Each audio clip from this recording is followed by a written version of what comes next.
seanca do të jetë këtë premte me fillim në ora 10 për shkak se ka tema të rëndësishme, marrëveshje ndërkombëtare dhe projekt ligje, të cilat duhet të shqyrtohen brenda ditëve të punës sa jemi në mandat aktualisht si deputet. Në mesin e tyre janë disa marrëveshje ndërkombëtare, më saktësisht marrëveshje të cilat nuk u votuan në seancën e kaluar, dhe ndërkohë komisionet parlamentare kanë shqyrtuar edhe së paku 9 projekt ligje, të cilat janë votuar në qeveri dhe kanë ardhur si material nga qeveria, janë të gjitha projekt ligje me interes të veçantë për qytetarët, andaj kemi të rëndësishme që edhe këto projekt ligje t'i votojmë në kuvend, në lexim të parë, në mënyrë që të jetë koha mjaftueshme për 15 ditëve për amandamente dhe shqyrtim në lexim të dytë para datës 28. Unë besoj që tashmë edhe shpresoj pres që të arrihet një pajtueshmëri edhe këto projekt ligje të jenë pjesë e diskutimit, trajtimit në seancën e ditës së premte, ndërkohë që për tema tjera, sa i përket rezolutës së propozuar nga ana e PDK-s, ne që në ditën e parë, kur kemi pas këtë propozim, kemi qenë të gatshëm që të kontribuojmë si grup parlamentar në një tekst të rezolutës, i cili në radhë të parë i bën nder kuvendit dhe paraqet një unitet të plotë të gjitha partive politike në Kosovë, partive shqiptare këtu në Kosovë, por edhe të komuniteteve jo shumicë jo serbe. Në këtë linjë, ne jemi të gatshëm edhe unë kam kërkuar si shefe e grupit parlamentar, qysh në javën e kaluar, menjëherë në seancën e parë kur ishte temë e ditës, por edhe në seancën vijuese, kam kërkuar nga PDK-ja që të ftojnë grupin punues që dakordohen me përmbajtjen e rezolutës. Sot u njoftuam që janë të interesuar që ta fusin në rend të ditës në ditën e premte. Ne sot kemi ja propozimet tona për 2 deputet që do të japin kontributet e tyre edhe kërkojmë që të kemi një rezolutë të dakorduar në mes të gjitha grupeve. Nuk kemi asnjë problem me një rezolutë e cila do të adresonte gjenocidin e kryer nga Serbia në Kosovë, nuk kemi asnjë problem me një rezolutë e cila do të siguronte gjithësisht, krijonte gjitha parakushtet për trajtimin në mënyrën më të drejtë të mundshme në aspektin institucional të gjitha masakrave. Besojmë që tashmë madje jemi ndoshta vonë për të adresuar një çështje të tillë, por nuk jemi të interesuar e as të gatshëm që temat të cilat janë me interes shtetëror, kombëtar dhe që duhet të paraqesin unitetin e të gjithë neve të trajtohen si tema parciale e individuale. Besoj se gjitha marrëveshjet do të futen në rend të ditës në kohën më të shpejtë të mundshme, si kuvend, si grup parlamentar i Lëvizjes, por edhe me deputetë të tjerë jemi duke u angazhuar maksimalisht që këto ditë të trajtojmë të gjitha marrëveshjet dhe projekt ligjet në afatin më të shkurtë të mundshëm.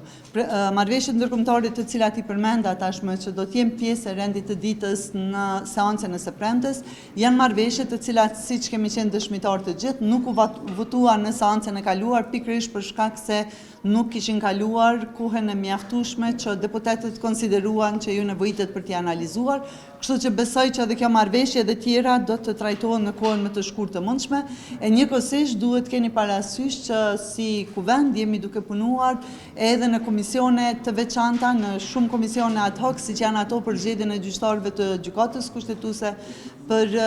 Këshillin Gjyqësor të Kosovës, për bordin e RTK-s, për Këshillin e Pavarur të Mediave dhe shumë komisione tjera për të cilat po punohet çdo ditë në mënyrë që të sigurohemi që institucionet të kenë trupa që garantojnë funksionimin e pavarur të tyre. Unë e lash në diskutim akoma, konsideroj që ajo që kemi unitet të gjithë është që të dakordojmë për mbajtjen e rezolutës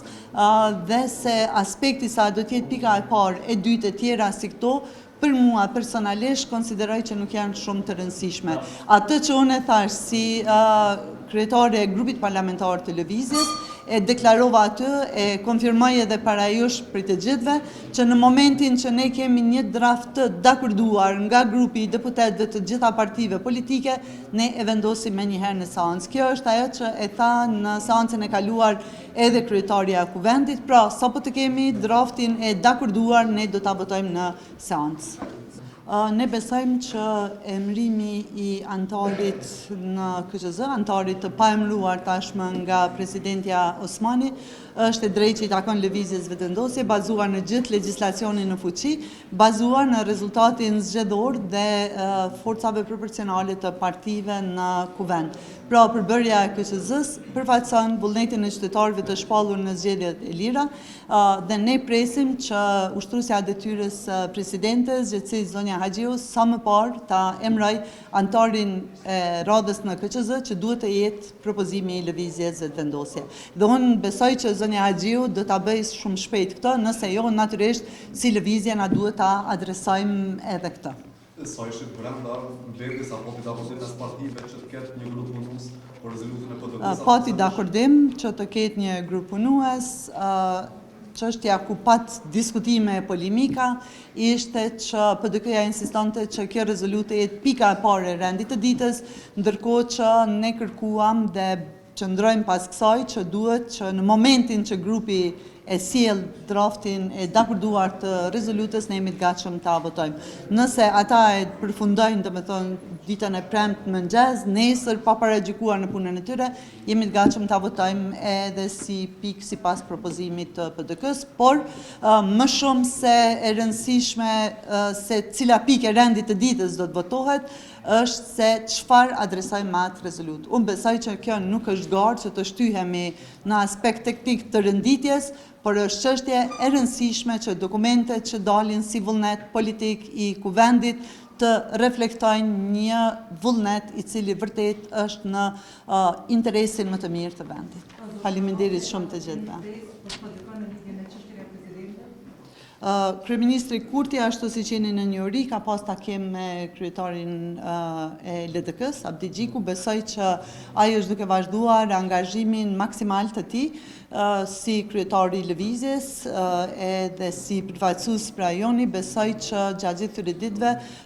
do të intensifikoj përpjekjet për të gjetur një zgjidhje dhe që presidenti të votohet brenda afatit të cilit e ka përcaktuar gjykata kushtetuese, sepse jemi të bindur që vendit I duhet një president me domethënë një zgjedhur në kuvend dhe zgjedhjet e reja nuk do të sjellin asnjë rezultat tjetër dhe përveç se janë të panevojshme janë edhe të padrejta.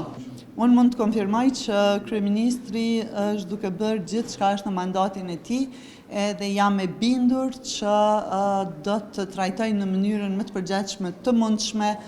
kompetencat e tij, përgjegjësitë e tij në raport me shmangjen e zgjedhjeve të reja. Faleminderit shumë.